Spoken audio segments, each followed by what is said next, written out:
مجھے دیکھو، میرا معاملہ خدا کے ساتھ ایسا ہے کہ اگر تم نے مجھے بوسہ دیا تو تم نے خدا کو بوسہ دیا، اور اگر تم نے مجھ سے جھوٹ بولا تو تم نے خدا سے جھوٹ بولا۔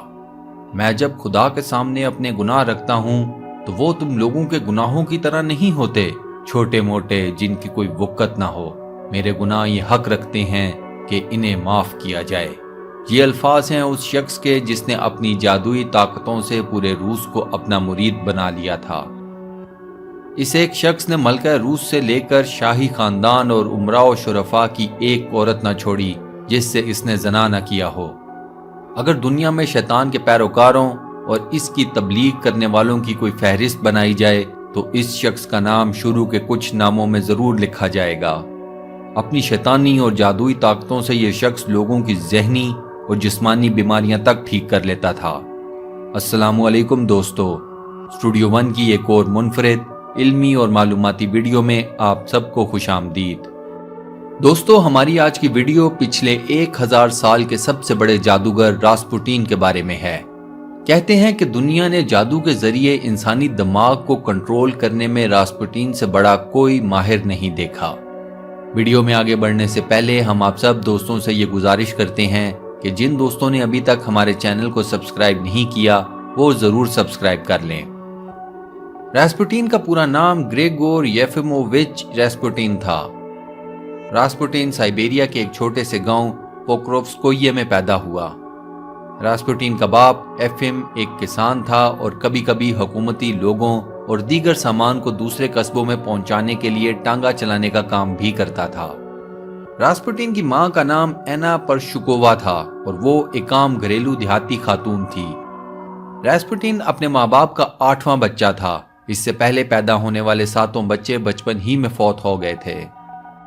کہا جاتا ہے کہ راسپوٹین بچپن ہی سے ایک پراسرار قسم کا بچہ تھا۔ بچپن ہی سے اس کے اندر جادوئی یا طلسماتی طاقتیں موجود تھیں۔ یہ جانوروں سے باتیں کرتا اور ان کی بولی سمجھ لیتا تھا۔ گھوڑوں سے اسے ایک خاص دلچسپی تھی۔ ایک مرتبہ اس کے گاؤں میں ایک جانور چوری ہو گیا۔ راسپوٹین نے دیگر جانوروں سے کچھ بات چیت کی اور سیدھا چور کے گھر جا پہنچا اور چوری کیا ہوا جانور بازیاب کر لیا۔ اس واقعے کے بعد گاؤں میں راسپوٹین کی ایک دھاک بیٹھ گئی، حالانکہ ابھی وہ ایک بچہ تھا۔ دوستو، کیا آپ نے کبھی کوئی ایسا بچہ دیکھا ہے جس کے پاس پراسرار طاقتیں ہوں؟ ہاں یا نہیں؟ اپنا جواب ہمیں کمنٹ سیکشن میں ضرور بتائیں۔ راسپوٹین کا گھرانہ مذہبی تھا۔ اس کے والدین اسے گاؤں میں بنے چرچ میں اپنے ساتھ لے کر جاتے۔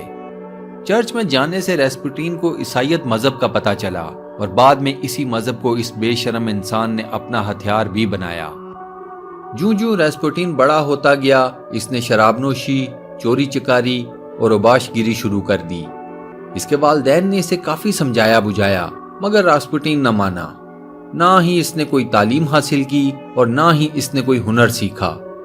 چوری چکاری کے پیسوں سے راسپوٹین اپنا گزر بسر کرتا۔ اپنی تمام بری عادتوں کے ہوتے ہوئے راسپوٹین ایک بڑا روحانی پیشوا بھی بننا چاہتا تھا۔ روحانیت میں کوئی مقام حاصل کرنے کے لیے اکثر راسپوٹین مختلف سفروں پر نکل جاتا۔ 1886 میں ایسے ہی ایک سفر کے دوران راسپوٹین ابالک نامی ایک قصبے میں ٹھہرا۔ وہاں اس کی ملاقات پروسکوویا ڈبرووینا نامی ایک خاتون سے ہوئی۔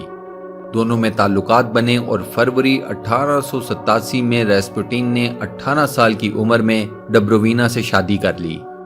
ان دونوں کے کل 7 بچے ہوئے، جن میں سے صرف 3 بلوغت کی عمر تک کو پہنچے اور باقی بچپن ہی میں فوت ہو گئے۔ ڈبرووینا ایک وفادار بیوی تھی جس نے اپنے شوہر کی موت تک اس سے اپنی وفاداری نبھائی۔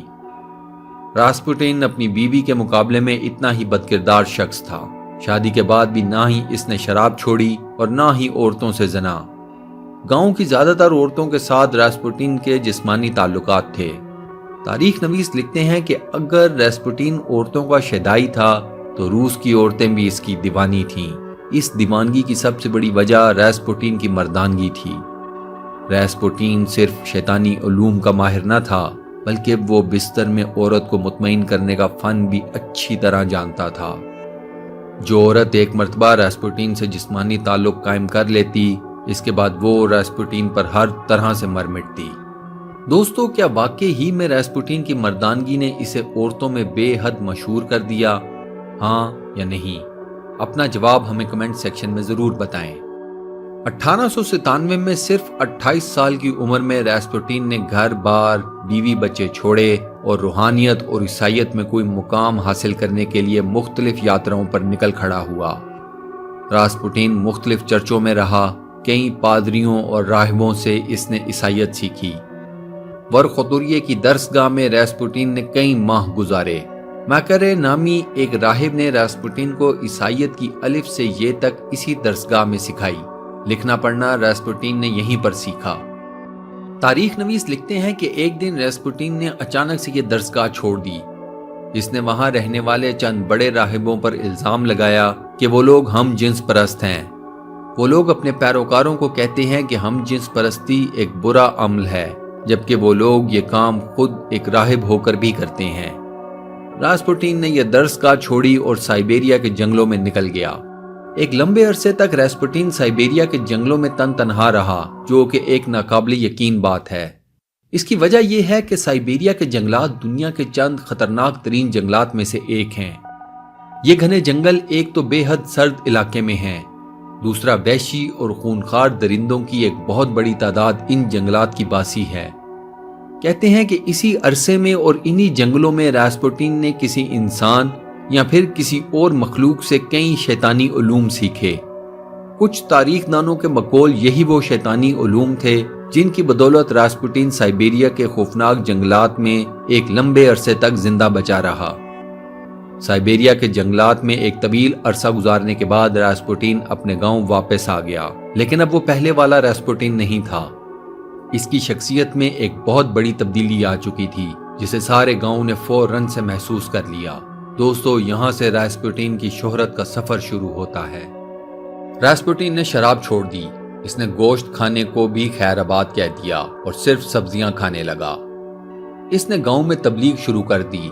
گو کہ گاؤں کے چرچ کا پادری اور کچھ دیگر لوگ اس کے خلاف تھے، لیکن اس کے باوجود لوگ راسپوٹین کے مرید بننے شروع ہو گئے۔ اسی عرصے میں راسپوٹین نے ایک خفیہ فرقے خالصتی میں شمولیت اختیار کر لی۔ اس فرقے کا ماننا تھا کہ آپ گناہ کر کے ہی خدا کے قریب ہو سکتے ہیں۔ چنانچہ اس فرقے کے ماننے والے مخصوص دنوں میں ایک جگہ جمع ہوتے، پھر یہ لوگ بے پناہ شراب پیتے اور نشے میں دھت ہو کر جانوروں کی طرح سرعام ایک دوسرے کے ساتھ زنا کرتے۔ دوستو، آپ کے خیال میں کیا یہ خدا تک پہنچنے کا جائز طریقہ ہے؟ ہاں یا نہیں؟ اپنا جواب ہمیں کمنٹ سیکشن میں ضرور بتائیں۔ ادھر گاؤں میں راسپوٹین کے پیروکاروں کی تعداد میں روز بروز اضافہ ہوتا چلا جا رہا تھا۔ راسپوٹین اپنے شیطانی علوم کی مدد سے اپنے مریدوں کے ذہنوں کو اپنے قابو میں کر لیتا۔ چنانچہ جو ایک دفعہ اس شیطان کے ہتھے چڑھ جاتا، اس کا چھٹکارا پانا تقریباً ناممکن ہو جاتا۔ 1902 سے 1904 کے بیچ راسپوٹین کی شہرت پورے سائبیریا اور اس کے گرد و نواح میں پوری طرح سے پھیل چکی تھی۔ اسی عرصے میں راسپوٹین نے کازان نامی شہر کا دورہ کیا۔ اس کی شہرت پہلے ہی سے اس شہر میں پہنچ چکی تھی۔ کازان کے عام شہری اور امراء و رؤساء کے نزدیک راسپوٹین ایک مذہبی عالم اور کوئی بڑا روحانی مقام رکھنے والا پیشوا تھا۔ اپنے اس دورے میں راسپوٹین نے کئی لوگوں کو ان کی جسمانی اور ذہنی بیماریوں سے نجات دلائی۔ یہ سب کچھ دیکھ کر عام لوگ تو ایک طرف، بڑے بڑے عیسائی پادری بھی راسپوٹین کے مرید ہو گئے۔ انہی پادریوں میں ایک نام فوفن کا تھا۔ فوفن سینٹ پیٹرز برگ میں موجود ایک بڑے اور اہم چرچ کا پادری تھا۔ فوفن راسپوٹین سے اس قدر متاثر ہوا کہ اس نے راسپوٹین کو سینٹ پیٹرز برگ فوراً آنے کی دعوت دے ڈالی اور راسپوٹین کے رہنے کا انتظام بھی اپنے گھر پر ہی کیا۔ 1905 کی سردیوں میں راسپوٹین نے سینٹ پیٹرز برگ کا رخ کیا۔ فوفن کا روس کے شاہی خاندان اور اشرافیہ میں کافی اثر و رسوخ تھا، چنانچہ راسپوٹین کو سینٹ پیٹرز برگ میں مشہور ہونے میں زیادہ وقت نہیں لگا۔ فوفن اپنے مرشد راسپوٹین کی شاہی خاندان اور اشرافیہ کے سامنے اتنی تعریفیں کرتا کہ وہ لوگ راسپوٹین سے ملنے کے لیے فوراً پیغام بھیج دیتے۔ اب راسپوٹین شیطانی علوم کا ماہر تھا، سو جس بھی اہم شخصیت سے وہ ملتا اسے پہلی ہی ملاقات میں اپنا مرید بنا لیتا۔ آہستہ آہستہ شاہی خاندان اور اشرافیہ کی ایک بڑی تعداد راسپوٹین کی مرید بن گئی۔ راسپوٹین اب روس کی ایک طاقتور شخصیت کے طور پر ابھرنا شروع ہوا۔ اس زمانے میں روس کے بادشاہ کا نام نکولس تھا۔ نکولس کی ملکہ کا نام الیگزینڈرا تھا۔